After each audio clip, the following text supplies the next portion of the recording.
ہم نبی کریم صلی اللہ علیہ وسلم کی خدمت اقدس میں حاضر ہوئے۔ ہم سب ہم عمر اور نوجوان ہی تھے۔ آپ کی خدمت مبارک میں ہمارا 20 دن اور رات قیام رہا۔ آپ بڑے ہی رحم دل اور ملنسار تھے۔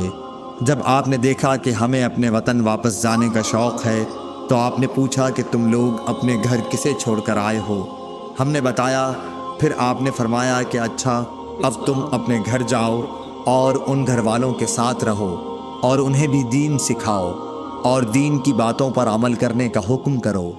مالک نے بہت چیزوں کا ذکر کیا جن کے متعلق ابو ایوب نے کہا کہ ابو قلابہ نے یوں کہا، وہ باتیں مجھ کو یاد ہیں، یا یوں کہا مجھ کو یاد نہیں۔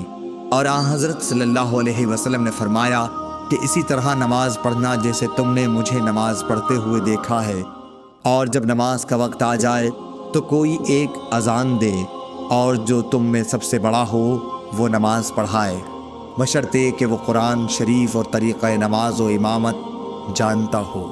صحیح بخاری حدیث نمبر 631۔